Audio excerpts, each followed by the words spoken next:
Hello. Hello, Kate. Hi. So How are nice to you? see you. So good to see you. So good to see you. I think I should start by congratulating us on leaping over the technical hurdles Oh my God. involved in making this live connection. I've been texting you till about 20 seconds ago. It's like, where do I find you? So yes, I already feel it's a triumph. We're starting with the behind the scenes stuff. Yes, exactly. I also want to start by thanking Waterstones for providing this lovely platform for Kate Weinberg and her marvelous novel, The Truants. Yeah, I second Um, and also for allowing me, I don't know about you, Kate, but allowing me to indulge in my kind of latent megalomania because I love taking control of other people's Instagram accounts. brilliant. And I'm a sub, so I'm happy to roll over. Now, indulge me a moment, Kate, while I introduce you. And I think I can best introduce you and your absolutely superb book by telling the story of how we met, which is that I was on a very chilly rooftop in Norwich just before the keynote lecture at the Norwich Crime Festival, which was due to be given by George Alagaya. And I was struggling with my least favorite thing, which is small talk, when this absolutely fiercely radiant woman came up and introduced herself as Kate Weinberg. And rescued me from the small talk because it was that kind of instant connection that you find so rarely when you come across someone who shares your ideas and your way of seeing the world.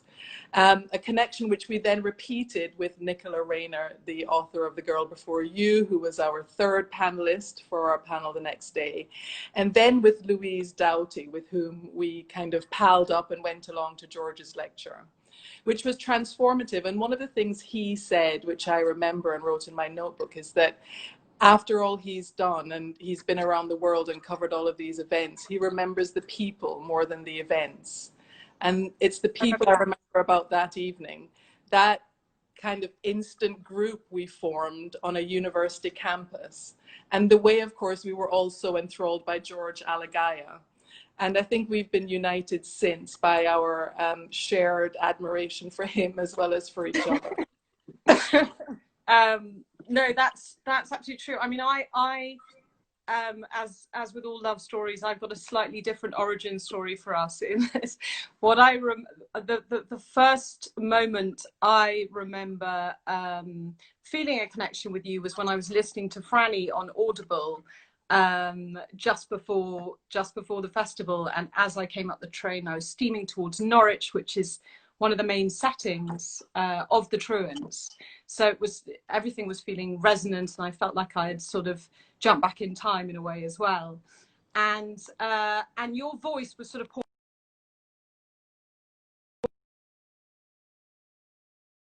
for you, and we spoke, and I just remember the way that you sort of, your voice curves around words. And I said, you find words delicious, don't you? And you said, yes, I do find words delicious. And speaking of finding words delicious, the words in your novel, absolutely delicious. It's one of my favorite novels of last year, as you know. And I think it was really serendipity that we had this kind of instant love connection on a university campus, because that's what your novel is about. It's about these people who meet on a university campus and they're enthralled with each other. It's got one of the most brilliant narrators, I think, that I've come across in a very long time. And I know we both had our debut year, and the one thing we're probably really sick and tired of doing after our debut year, or you're in the middle of yours, is explaining what the novel is about. But I think everyone listening needs a bit of an introduction before we get to the meat of it.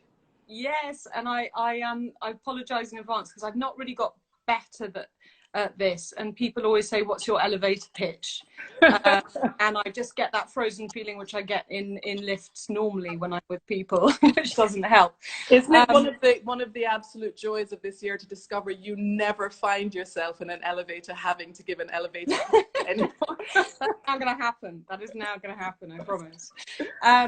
So The Truants is, as you've already mentioned, set on the university campus, which is a thinly disguised version of UEA, where I went and did a postgraduate course, which I wanted to set it there because it was this sort of concrete breeze block, very unpicturesque campus, and I thought I sort of wanted it to not be a bridesheadian university campus where everything was beautiful and the students were all picturesque. So it's this sort of brutalist campus, and Jess Walker, who's an undergraduate, goes there because she's in the thrall of Lorna Clay, who's sort of the magnet in the middle of the book. She's this female professor, very unconventional, brilliant thinking professor. She's got a sort of way of sticking two fingers up at the establishment, and Jess is electrified by her, and she follows her there to the campus. And the book starts with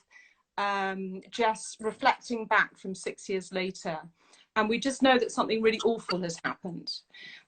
So I tried to set a ticking clock at the beginning of the book, so that even though you then are indulging in kind of hijinks on campuses, you've also got sort of this sense of something impending. Yeah, and I think you do that very well. I mean, there's so many things you do very well. The ticking clock, the absolute suspense, and the need to turn pages is one of them. But this is a book that works on all kinds of levels. There's a juicy story here. There are very complicated relationships. It's wonderfully thematic and layered as well. And I was wondering as I read it, with my kind of writer's hat on, because I love figuring out what other people's tricks are.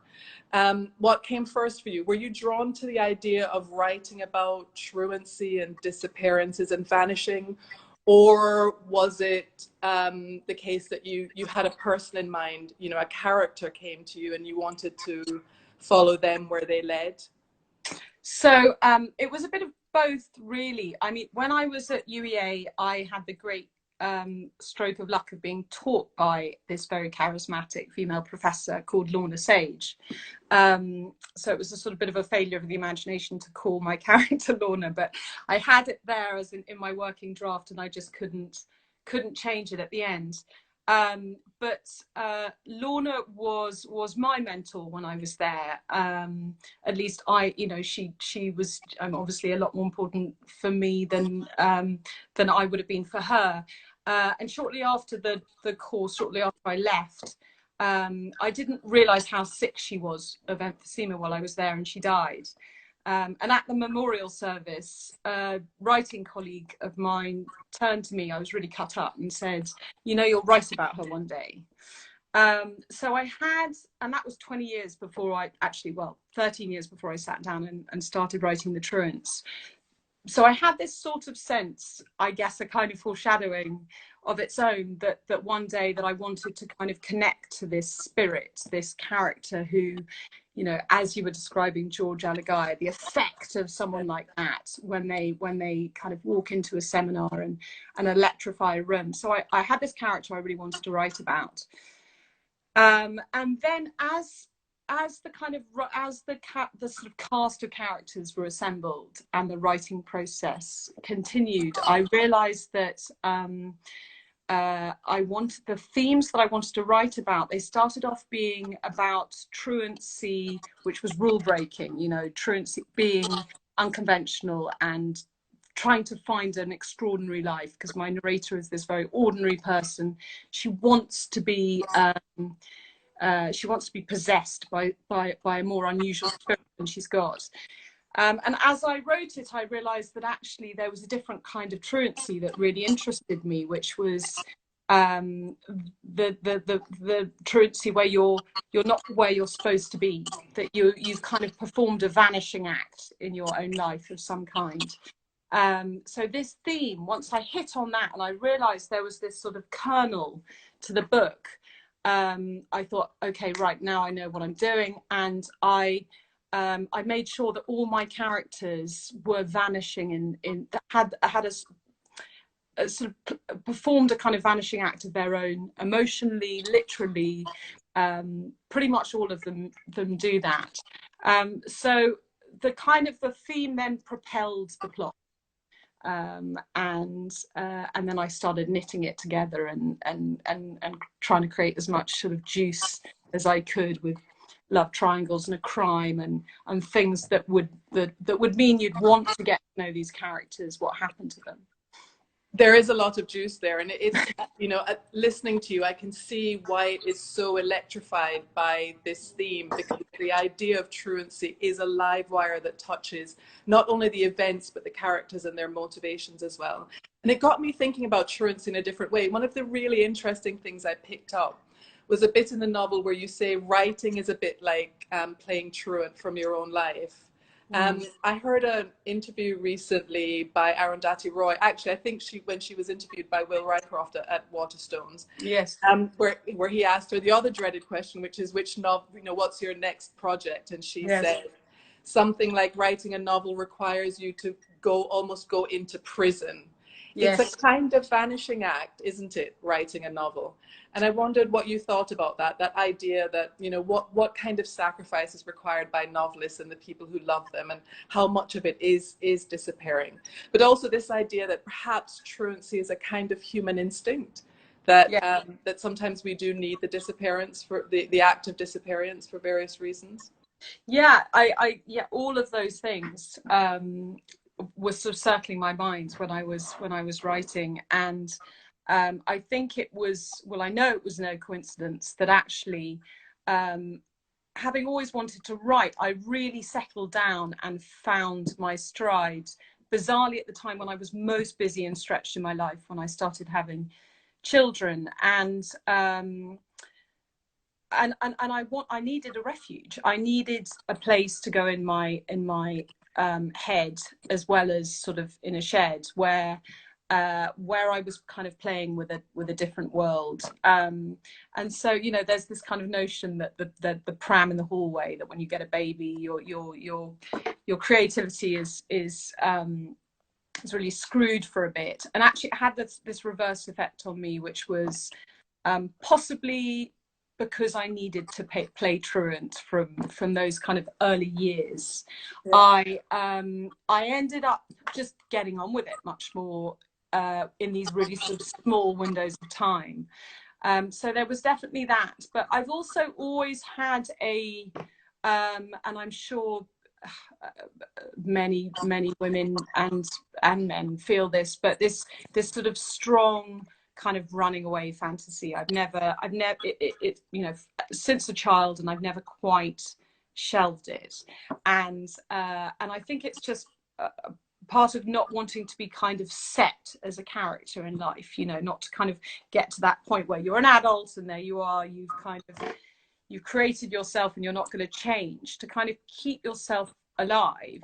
There is that feeling that you could just, you know, go up in smoke or burn the house down or just sort of disappear one day. And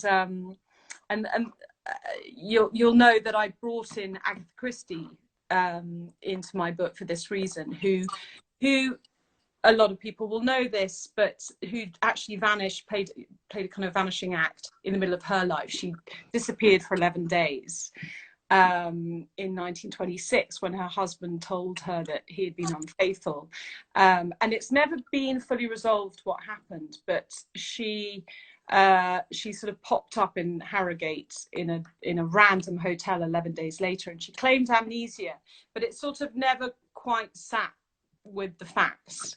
And I was, including the fact that she checked in her husband's mistress's name. Yeah, which is sort of it's extraordinary fact. And my character Lorna gives a seminar on this vanishing episode in Agatha's life in my book, and I was 9 years old when I found out about it, and I've just never quite it's never lost its allure for me, this sort of unresolved mystery in this great mystery writer's life. And so my Lorna character has kind of parallels to Agatha through the book, and you start to feel that she is in some way sort of staging something herself, which I won't go into detail because it's a massive spoiler. Speaking of Agatha, your book is in many ways a tribute. There's a marvelous intertextuality to it as well. For any fans of Agatha Christie, this is a kind of wonderful way of indulging in a bit of nostalgia, but also a kind of updating. I think one of the things you're challenging with this novel is the idea that in crime fiction, or what we're looking for in crime fiction, is the idea that in life things can be wrapped up tidily. Yes. In the end, with a neat bow on it. Would you say that that's the case? Yes. And also, what are you a fan of Agatha Christie, and in what way has she influenced your work? So both things, which is I'm a massive fan of Agatha Christie, and actually it's a sort of safe place for me to reread, to jump into bed and kind of reread an Agatha Christie. I'll do that in times of stress, and it's sort of like speaking to an old friend. And I love her plots, and actually the way that they do tie up very neatly.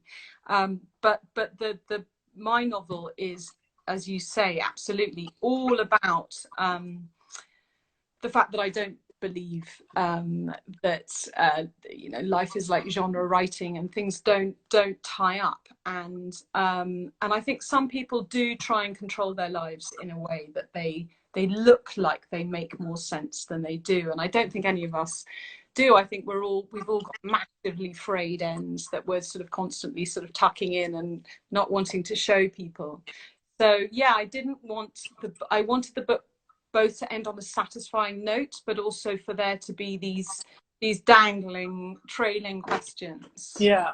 That meant that you didn't put it down feeling like something was solved and you didn't want to think about it anymore.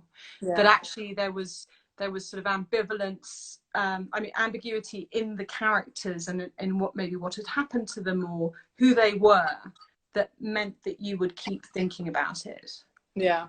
That makes sense to me. One of the things that the ways in which perhaps I've been influenced by Agatha Christie is reflected in a line that Gillian Flynn said in an interview. She was asked about Agatha Christie, and she said that Agatha Christie turned her on to the idea that you could be entranced by bad characters. And with that in mind, I wanted to ask you about Lorna, because one of the things I love about Lorna is she does what we have been primed to expect men to do in books. You know, she is the obsessed about professor, the one who influences everyone. In certain ways, she gets away with behavior that in a man might be seen as quite predatory. But yes, she's also praised for behavior that in a woman would seem negligent. So she's, very self-centered. She's put her career first. She's not very faithful to her partner. Was all of that, it seems to me actually that there's quite an undercurrent of feminism and also thinking about ambitious female creatives. Was that deliberate, or is it just me reading into the novel? So happily, I would take credit if it wasn't, but it happens to be true. Was deliberate. So one of the books that I read, and there are sort of echoes, and I doff my cap a million times to The Secret History, which I grew up reading and loving, and was one of the texts that I really sort of became completely immersed in at university and reread. But the Secret History is dominated by male characters, and especially this sort of rather ethereal male professor. My experience at university had been this female professor, but also I wanted to experiment not just with the gender swap of what would happen if you made that character woman, but all the ripple effects. What happened? How uncomfortable does the establishment feel about that? How are those sort of questions of whether a woman is sort of more predatory or less predatory with their students? What are the kind of effects on girl students who are friends, and kind of forming that triangle? So I was playing with that, and I hope I didn't. I wanted her to be sort of interrogating feminism, but also be hypocritical with it at the same time, which I think many kind of self-confessed, including me, feminists are. We speak one thing, but we may sort of act differently in the moment. So I wanted her to be massively textured, and for your feelings, for her to kind of to move around the place and be slightly one step ahead of Jess, my narrator.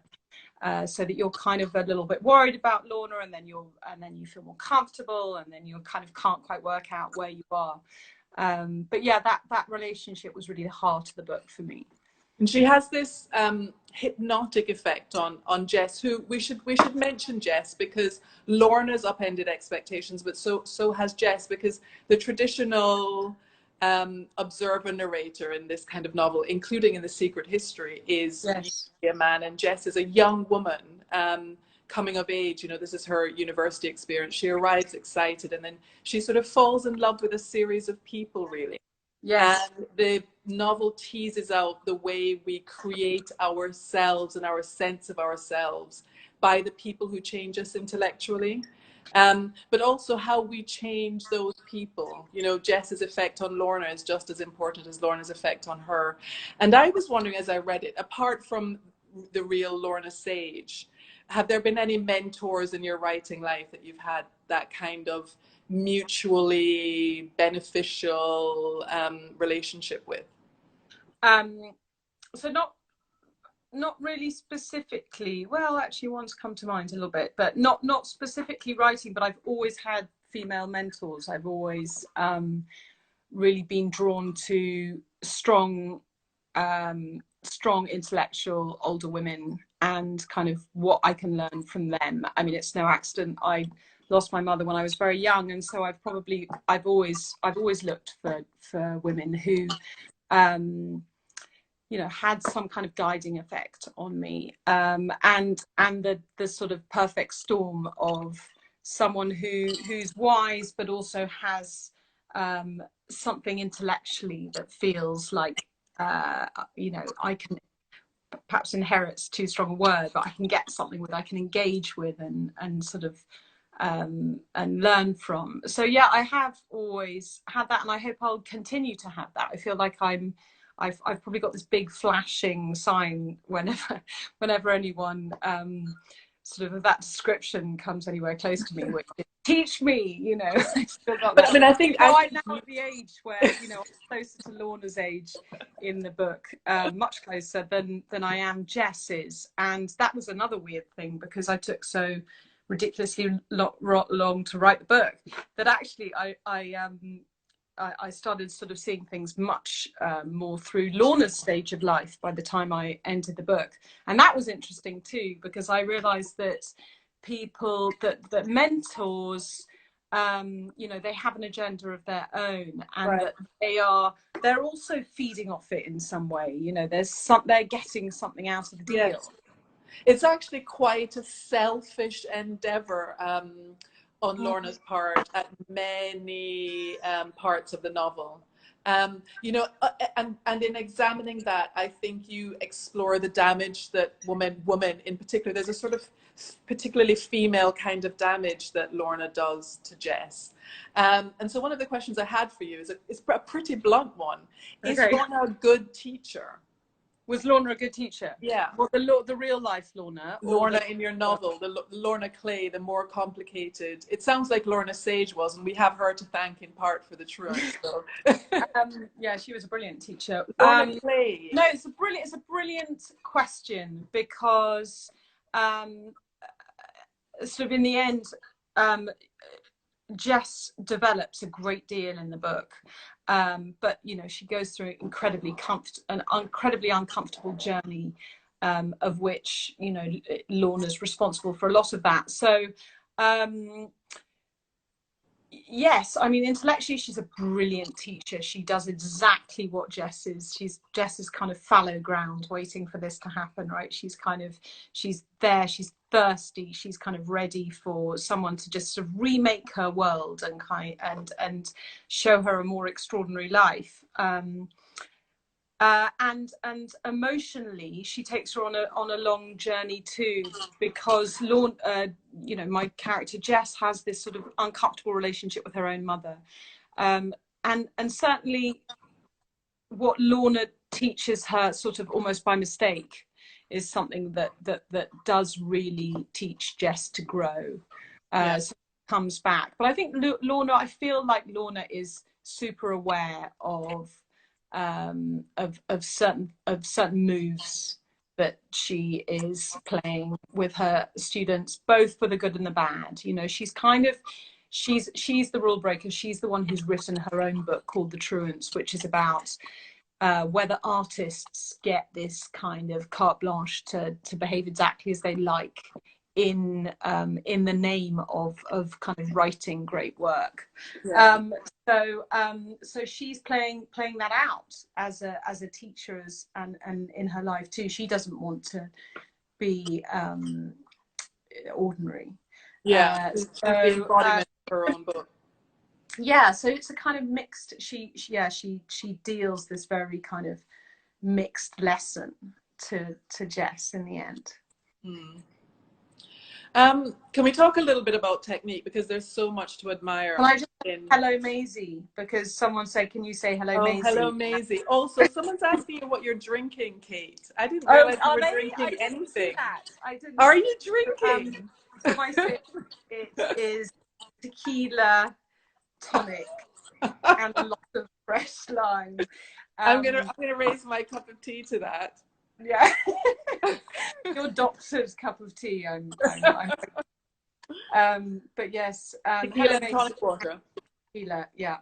Sorry, you were asking something else. I wanted to ask you about technique. There is so much to admire in your technique, but one of the things that came back to time and time again is in every scene you are oriented to exactly where you are, and we move from the, you know, this sort of very grey campus with a brutalist architecture to this hot, lush, almost wide Sargasso Sea-like Mediterranean island where quite a lot is revealed, and Jess kind of discovers the truth of many things.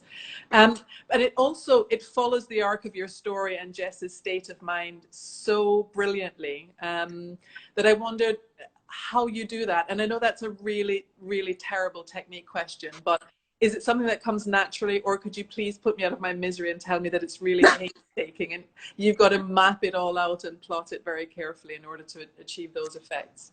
You mean the island specifically, or the UEA, the setting at UEA? So the way and the way setting plays into your character's state of mind, and also what's being revealed, you know, the state of the kind of narrative arc of the story as well is so well reflected and tied up in where you are at various points in it. So I'm going to piss you off, because although I sweated and slaved over almost all of the book and several times, the one bit where the writing really took hold of me was on the island, and in the kind of psychodrama that's sort of playing out there, and suddenly the island became a kind of character for me. And I really felt I'd been to this island with my sister. I'd gone on a hiking holiday. It's based on Filicudi, which is this remote island off the coast of Sicily, and it's a very wild and uninhabited, and it suggested itself to me as this sort of amazing place for a kind of tense denouement, for like a real sort of suspense setting. And as I was writing it, I think also just because I wanted to be back there, you know, as I was writing, I was sort of scrabbling away and trying to find time to write, and I would sort of disappear off to this island, and it felt like the island was the sort of my brain in some way, that I was kind of lost in it, or at least Jess's brain, that I was sort of wandering around these kind of corridors of a psyche, you know, on these kind of uninhabited sheep trails on the island, and in this ghost village where there are these broken down abandoned ruins, and yeah, I really felt it, the heat and the smells and the sound of the crickets and the kind of the storm that cuts off the islands. I was really there when I wrote that. And a lot of the rest of the other book was just, you know, sort of bleeding fingers kind of assembling brick by brick. But that bit was that bit was quite a trip to write. It did just come, did it? It just well, I mean, obviously you know, then rewrote it and kind of, you know, shaped and edited and kind of danced around it as you do every tiny bit of your work. But yeah, it was the bit of the book where I sort of felt slightly shaky when I was sitting down to write. I thought, okay, this feels real. You know, I've got to the point in the tension between the characters where the sort of island is that tension and it's sort of happening. I think that's when you know a novel is working. If you get to the denouement, there's a kind of feverishness, which obviously the work will be hot. You feel that it doesn't have to be manipulated, yes, but you've spent enough time with the substrata of your material. And yes. There's this marvelous moment where you've connected so well to whatever it is that you've been painstakingly building up that it does pick up speed and momentum. Isn't it a wonderful relief to get to that point? Such a flipping relief. And relief's the word, right? Because it's not that you're sort of exhilarating. You've kind of dug yourself this pit of sort of despair and stress and panic and self-consciousness. So suddenly you're just like, oh God, I'm back in the fresh air, and this is the right thing. I'm supposed to be writing this, and this is going to be okay. You know how okay, but you know it's going to be okay. So yeah, that was the island for me, but it took years. How do you keep yourself going? It's another thing I always like asking fellow writers. What are your kind of tricks? Do you have tricks or rituals or superstitions about your process? Is there something you have to do that works really well to get the work out? So it took me a long time because I don't know why this took me a long time to realize that actually I need to write in longhand for a first draft. That if I start typing when I'm doing a first draft, immediately I think of the reader because I see it as like a page, and then I start thinking of who's reading it, and as soon as I think who's reading it, I'm screwed. And when I'm writing longhand, my writing's messy. I'm not kind of looking over my shoulder at what the sentence looks like, and I can kind of scribble it out. So it sort of doesn't matter where I am as long as I've got earplugs.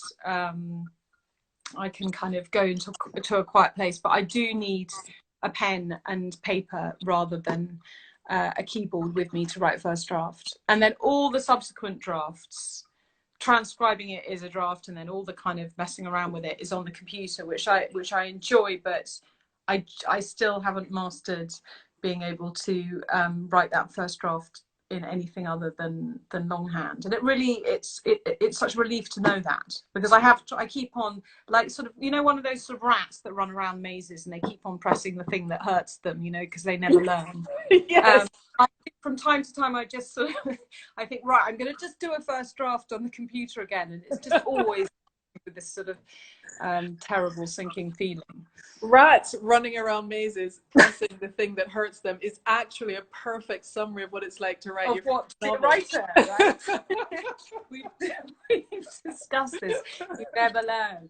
You're going to keep hurting yourself. But yeah, no, I did definitely feel like I'd really cracked something when I realized that about myself. Yes. Because I'm quite chaotic, I now have stacks of notebooks around the house which have 2 or 3 pages in it, and I often just sort of wandering around trying to jigsaw piece bits together because I don't always know which notebook I'm working on, and for some reason I never then finish. You're surrounded by your material eventually, which might work as a kind of osmosis if you live surrounded by it for a while. Well, I'm definitely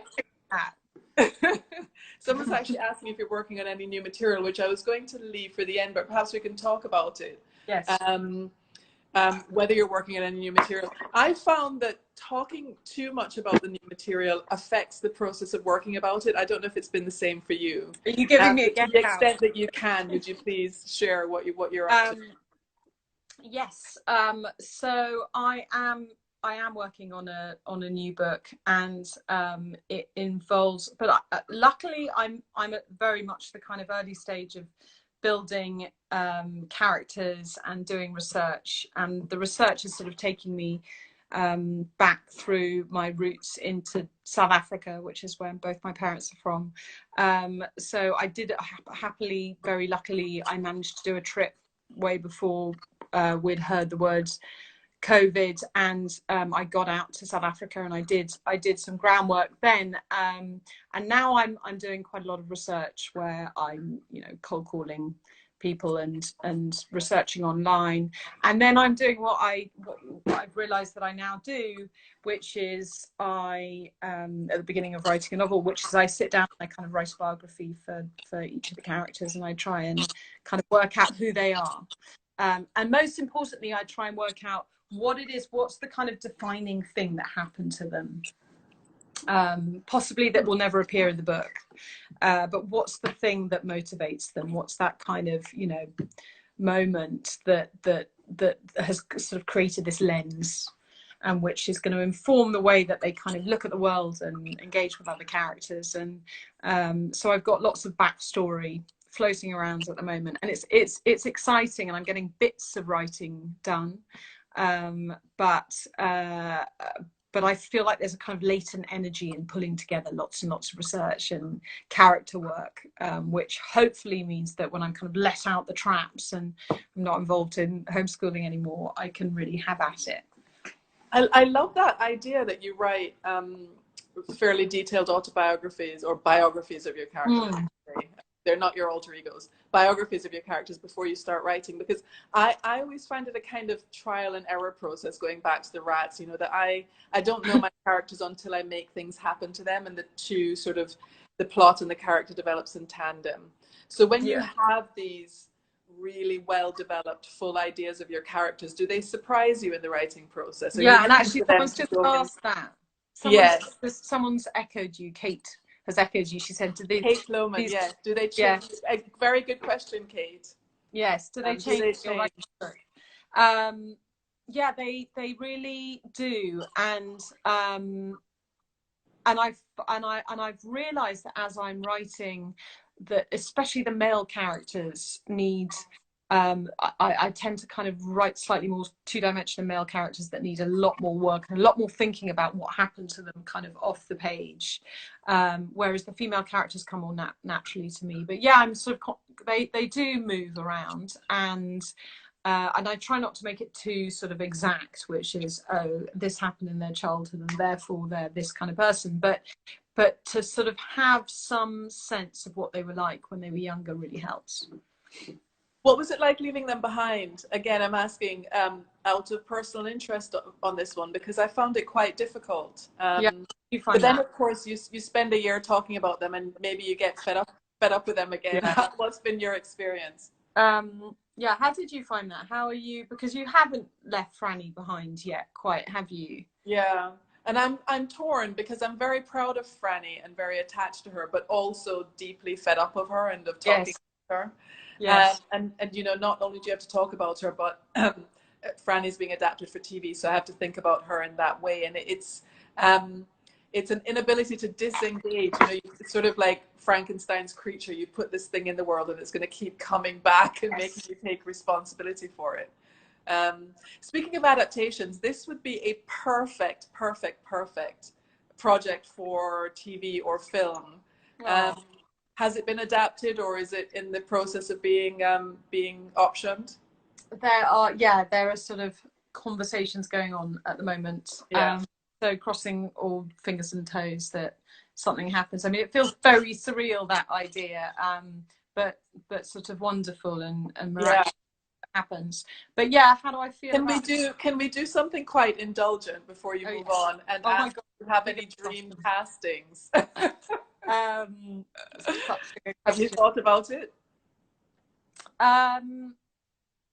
Sort of yes and no. I mean, there's a friend of mine who I had in mind physically when I was writing Lorna, who is an actress, who I don't think would kind of want to do this work, but she's sort of locked into my mind physically. So someone's going to have to kind of jostle her off. She's this sort of riveting actress called Julianne Nicholson.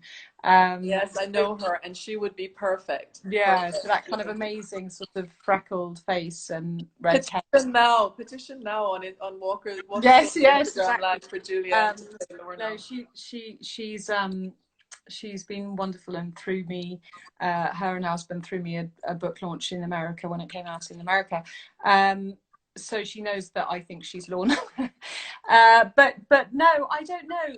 Jess, for me, she's an unknown, because that's her. That's who she is in the book. She's in the writing, she's got curly hair, but she's someone who describes herself as, I think I'm someone that people look at me and then look away. They notice me and then they look away.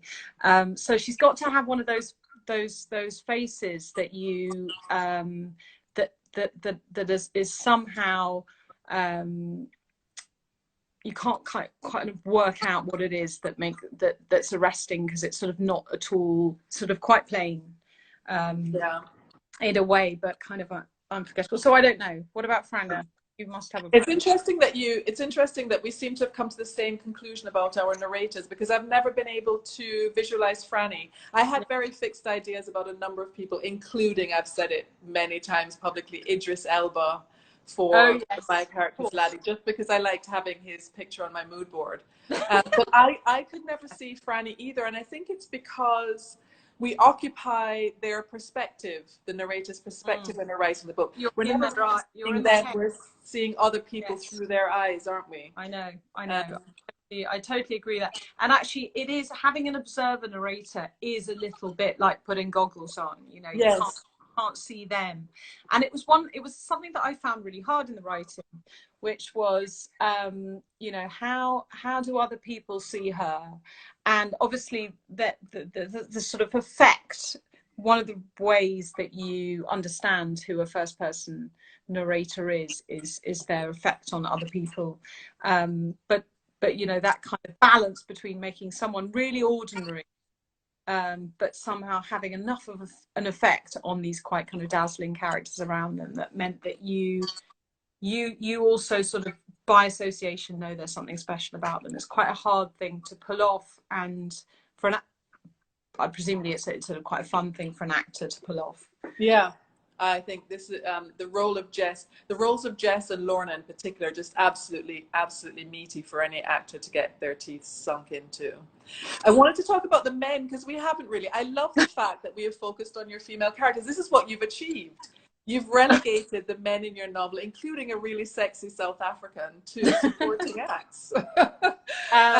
I think your work here is done as far as your contribution to sort of work for women and veterans. But talk about the men a bit, because there is this one very charismatic, compelling man who would otherwise have been the center of this novel, but you've managed to make him not. And about his role as a journalist, and he wants to do good with his profession. He wants to reveal corruption, and he wants to tell the truth about what's happened during a miners' strike in South Africa, but he's thwarted.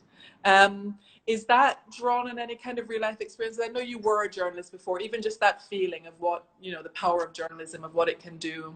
I definitely found it interesting, and observed that, like in many roles, but it's very interesting how, campaigning journalists, their personal lives don't really add up to the work that they're doing. And I've found that kind of dichotomy of what people are like, the kind of the values that they have professionally just don't make any sense. The maths just doesn't quite kind of tally. So I wanted to get that with my Alec character, and I wanted him to be incredibly sexy, but I also found it was just very hard to write that in a way that didn't feel sort of Mills and Booney. So I endlessly was trying to write them meeting at the party. That scene is probably the scene that I wrote the most. You did. You totally nailed it, and all of the critics agree. I mean, we're friends, but I've had to go digging through your reviews and your for this interview, which is a weird thing to do to a friend. I feel like I've been stalking you, even though I know you. But the Irish Times pointed out how well you write sex and dialogue, and I think actually it got me thinking. There's something about writing sex and dialogue that the two have in common. That that there's a kind of artificiality, but also a naturalness that you need to combine. How did you find it? Any tricks for, well, I'm going to ask you because this is your opinion. Damn it. I'm going to turn the question on to you. How did you find it? And tips for writing dialogue well or sex well? Because Alec really is a very charismatic, sexy and compelling character, and the scenes are handled so beautifully. So it's interesting that you think that you say that about sex and dialogue, because I think the same, for me, the same rule applies to both with writing, which is less is more. So for dialogue, as a rule, I try and chop out as many words from a piece. I'll write a dialogue quite naturally and then see if I can get rid of almost as many words as I can from that dialogue to kind of to sort of make it natural, and to not make characters say absolutely sort of everything in sentences, and to kind of make the flow work. And I guess in sex too, I've always found the sexiest writing is everything leading up to, you know, the kind of the sort of the moments before, and the kind of suggestion of sex. So there's a scene in the book which I think in some ways is the sexiest scene, which is actually just two characters playing with each other's hands. Yes. And it's illicit, because, you know, they both have partners, but that kind of that moment, and the kind of the drawing out that moment for as long as possible, for me was kind of sexier than writing actually about kind of you know, characters in the bedroom. So I sort of try to infuse sex into other scenes rather than spend a long time talking about sex itself. Though there is a scene quite near the front of the book, which my favorite scene. the cover. Yeah, there you go. We've got to love that scene comment. Everyone knows what scene we're talking about. Which involves sex and a hearse. So, listen, everyone who's tuned in, you've got to buy the book just for that scene alone. Yeah, well, now also I've got this problem, which is this in that scene, Jess, my character, is listening to a Nina Simone track, and as she's running, she's listening to Cinnamon. And now whenever I listen to Cinnamon, I just get this sort of visual that immediately comes up of this sort of hearse and two people having sex inside it, which, you know, isn't too much of a spoiler. Thank you for planting that particular visual for me, because I absolutely love that track as well. It's fairly early in the book. Do you have a copy of the book that you can hold up? Just so that we can, and I should also mention that it's the Truants, it's Waterstones book of the month for June. Absolutely well deserved. And if you're listening now, you can buy it online at waterstones.com, and also I believe at the link in their bio, which they've changed in honor of Kate, who is Queen for the month of June. And it comes highly recommended. Don't just take it from me. The Irish Times called it sizzling. The New York Times called it hypnotic. It's been beloved of critics and readers already.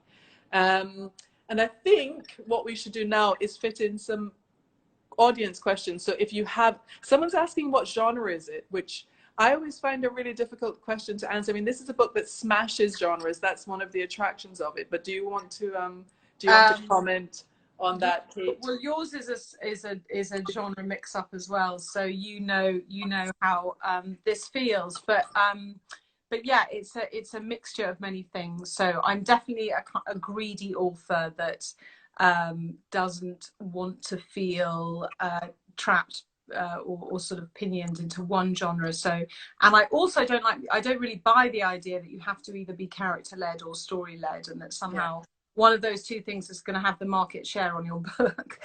I think, you know, at any one point, if you can try and find the sweet spot, then you're doing well. So there's a coming of age story through the book. There's a kind of drama of my observant narrator, which I guess would be described as coming of age. There's a crime element that runs through the book, which kind of plays with Agatha Christie specifically, and her disappearance, and some of the characters and some of her crimes. And it's it's been described as a campus thriller as well. So I didn't know about this phrase dark academia. That's been thrown in too, like that. I love the idea that there's that is a genre. So it's a definite mishmash, because I wanted to tell a story that was gripping, but I wanted you to fall in love with my characters too. So I kind of danced around, sort of pulling everything out, basically. How do you feel about the Donna Tartt comparison? Someone's asking, and that's a fantastic question. So I mean, I couldn't be more thrilled with the idea that it sort of makes anyone think of what's a real masterpiece, that book, and it sort of influenced me hugely, and I hope that I sort of tried to salute it rather than sort of inhabit it too fully, and like I said, I really wanted to play with kind of very different genders and sort of spin off into a Mediterranean world that's very different from The Secret History, but to be mentioned in the same breath as Donna Tartt, even when it's not a particularly nice comparison, I'm still okay with that. Though I did meet her once and she iced me. So Should I probe? If this was an investigative journalism interview, then I'd probe you on that. Well, I will tell you very briefly that having read the book so many times, I basically got it to my head that somehow we were friends. Yeah, as you do. I do that with authors all the time. That we were friends. I was totally over familiar. I asked her whether she had taken a lot of drugs at university, because I was a lot of drugs. Brilliant. And she sort of blanked me. She muttered something about being at university with Bret Easton Ellis and what did I expect, and then she sort of turned on her tiny perfect heel and strode off, and I was sort of left bereft. Have you done this? I've resolved in every signing line to really engage with readers, to appreciate so much that they're there, that they've bought the book, that they want to engage with you. Because I had a similar experience with a really sort of highly praised male author whom I had admired and loved for a long time. We get the initials. Clutching the book in my sweaty little hands and telling him how much I admired him, and he just kind of dismissed me. He didn't even respond. And I resolved then, decades ago, that if I ever was signing books in a signing line, I'd make sure that everyone knew how grateful I was that they bought the book. Totally. And the idea that you're not grateful for anyone spending that amount of hours with your work, or even buying it to use it as a sort of draft excluder, whatever they're doing. Exactly. If they're there. Speaking of favorite authors, you're getting a question about who. Well, you're getting a question about who the male author was. Who was it? But hang on, before then, who are your favorite authors? Or your favorite, most inspiring texts was the question. Or is there anything that you've been reading during lockdown that's particularly inspired you? So I've got this. Probably, anyone who's read the book will realize that I'm sort of fairly confused about kind of which bit of the literary world I want to kind of draw from. But I'm a massive fan of Patricia Highsmith. For suspense. When it comes to coming of age, no one does it better than J.D. Salinger. I love it. I mean, the female narrative in Anna Karenina is my favorite book. So sort of a real, and The Great Gatsby was the first time I fell in love with a observer narrator. So a ridiculous blend. If you were to put that into the blender and watered it down quite a lot, you might get my book. Then Maggie O'Farrell as well. I'm a massive fan of hers, and that's what I have been reading in lockdown. I don't know about your concentration in lockdown, but I'm finding it moves around a lot. And I had to start with short stories and essays. It's come back, but for a long time it was very patchy. Piecemeal. Yeah. By the way, you're joining the ranks of the likes of Highsmith, and I'm not just saying that because I adore you. Someone is asking, you didn't mention Agatha Christie, but I know she was an influence. Do you have a favorite Agatha? And I've just seen also someone was mentioning Hamnet. Yes, that's the one that I'm reading at the moment. I'm about 100 pages in, and it's brilliant. And someone's just said Patricia Highsmith is crazy in a good way. In a good way. She's so crazy. She once went to, and it's actually, I reference it in the book, but she once went to a party with, I can't remember how many, I think it was about 200 snails in her handbag for the company. Better company than the people. Yes. A little bit of misanthropy. But Agatha Christie, my favourite, well, weirdly, my favourite Agatha Christie, I love, of the murder mysteries, I'd probably say it was a balance between Sleeping Murder, which is a Miss Marple, and then there were none. But actually, weirdly, my favourite Agatha Christie is one of the romantic crimes, or sort of emotional crimes, I think they're called, sort of semi-romantic books that she wrote. And I do talk about it in the book, called Absent in the Spring, which is for me, along with another one of those that she wrote called Unfinished Portrait, the only way you really get to understand what did happen to Agatha in those 11 days, or to guess, or to kind of piece it together as a mystery, is to kind of read these books, because she never talked about it publicly, but it's all there coded in the story. And I find Absent in the Spring really emotionally really compelling. I haven't read that one, and I'm going to, because I think the idea of her disappearance and the way that you have tied that into the theme of your novel, people disappear when they most want to be seen, is so powerful. Yes. Alfred Hitchcock. Would you date Alfred Hitchcock? Is that what you were laughing about? That's a question from Danny, apparently. Danny, it's a great question, and I think I would. Why not? Yeah, for sure. Someone else is asking if you are a hardback or a paperback kind of girl.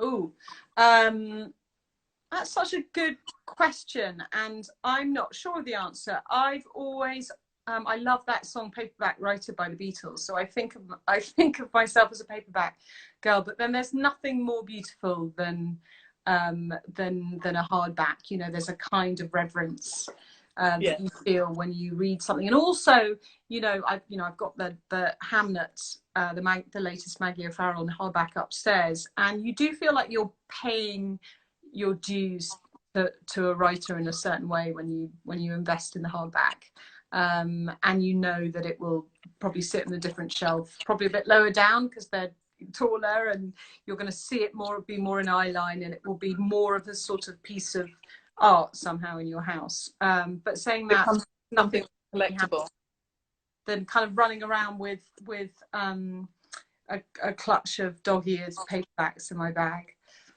What about you?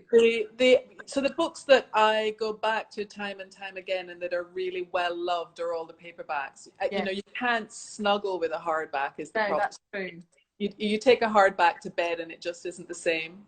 And so I do, when I look through, and I was doing this recently, looking through my shelves from the formative texts of my teenage years, and they were all paperbacks, and one of them had a kind of flyer from a London soul nightclub in it, and they were all so shabby, and they had little bits of paper that reflected what was happening in my life. And I feel like we don't use hardbacks the same way. They become a bit too pristine. They're a bit, I guess that's right, they're more formal. They are. They're more formal friends, and the kind of paperbacks are definitely the sort of scrubbers that hang out until the wee hours. And well, both in hardback and paperback, your book is a beautiful, beautiful thing, inside and out. And I do want to remind everyone listening that it can be ordered from waterstones.com or in the link in their bio, and that it is the book of the month for June. I think that bookstores are opening up next week, which means hopefully, have you planned a kind of pilgrimage to Waterstones windows? Do you know what's happening about all of that yet? So I'm so excited about this. I don't know about you, but one of the things in lockdown that I've most missed is that feeling of walking into a bookshop and I guess playing playing truant on whatever afternoon that you're happening to have, and just sort of taking a little digression from when you're supposed to be going from A to B and wandering into a bookshop and just getting lost a little bit in all the possibilities, because you're going to spend several hours with different lives whenever you go into a bookshop and buy a book. So I'm so excited about walking in there, and then the idea that it will be book of the month, and therefore I don't know what that means. You tell me, because your book was book of the month. Is there a little table? It was, and I'm so delighted for you to have this experience, because it really is, it's a phenomenal thing that booksellers do in sort of getting behind these titles, really getting to know the books so that they can talk to customers about it. And you know, it was one of the highlights of publication for me, just meeting the booksellers and seeing the windows. There's so much effort that goes into it. I can't wait. That I am delighted you're going to get to experience. Oh, so excited. And in fact, there's this wonderful bookseller in Norwich where the first half of the book is set, who I know he's been sending me, well, he's been posting images of him creating a little display for the truants in his window. So I'm going to be zooming around if I'm allowed to be. I'm going to be pounding streets and zooming around, trying to meet as many of those Waterstones booksellers as possible. But yeah, just to even see it with a little sign saying book of the month, I can't quite believe it. And which window is going to be the first to put a hearse in it? Yes. Yes. Well, all I can say is I encourage all of you to play truant when you can, and go down to your local Waterstones or online, order this book, spend some time reading it, disappear from the obligations of your daily lives, and you will not regret it. Oh. It is as fantastic as Kate Weinberg herself, and it has been my pleasure to talk to you, Kate, and to feel the questions from everyone listening in. No, it's been a total joy. I'm going to go and pour myself another tequila, and thank you so much for. And look, there's Jojo Moyes and Nicola Rayner saying hi. Oh, hi, hello, Jojo, who wrote a wonderful blurb for my novel and has been an amazing champion for it. So thank you, Jojo. And Nicola, look, sending love and clapping. So thank you so much, and thank you, Waterstones, for letting us share this platform. It's such a joy to speak to you as ever, and about my book, which was an honor. So thank you. Absolute pleasure. Buy the book, everyone, and enjoy the rest of your evening. Yeah, have a lovely evening. Bye.